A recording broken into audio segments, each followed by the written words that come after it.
बोलिए कृष्ण चंद्र भगवान की जय हो।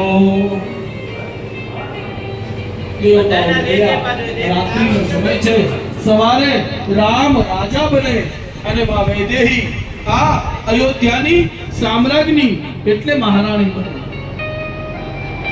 એવો નિર્ધાર થયો। પણ સરસ્વતી એ આકાશમાં ફરે છે, રાત્રિનો સમય અને સરસ્વતી માં એ આકાશમાં ફરે।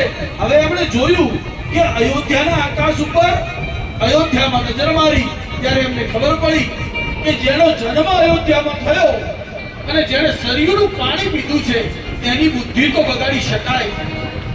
હે અવધમાં જેનો જન્મ થયો હોય, જેણે શરીરનું પાણી પીધું હોય તેની બુદ્ધિ ક્યારે બગાડી ન શકાય।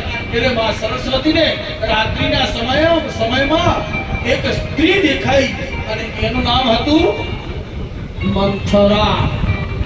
આ મંથરા એ અયોધ્યાનું પાત્ર છે જ નહીં, આ કૈકેયીની સાથે જનકપુરથી કરિયાવરમાં આવેલી છે અને મંથરા કુબળી એટલે કદરૂપી છે।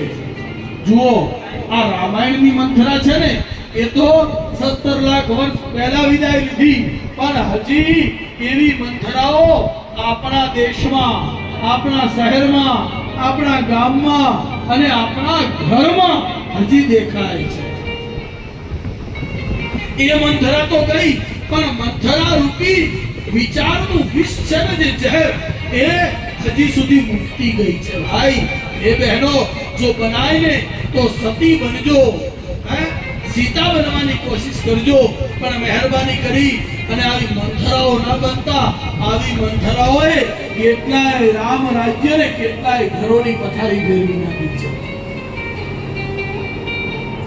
સરસ્વતીને વિચાર આવ્યો એટલે સરસ્વતીએ આ મંથરાની બુદ્ધિમાં પ્રવેશ કર્યો છે। રાત્રિનો સમય છે, સરસ્વતી મંથરાની બુદ્ધિમાં પ્રવેશ્યા એટલે મંથરાની આંખ ખુલી।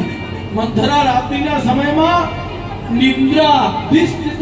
નિંદ્ર અવસ્થામાં હતી અને જેવું સરસ્વતીએ બુદ્ધિમાં પ્રવેશ કર્યો એટલે મંથરાની આંખ ખુલી અને મંથરાને આજે વાજા વાગતા હતા અયોધ્યામાં રાત્રિના, સવારે રામ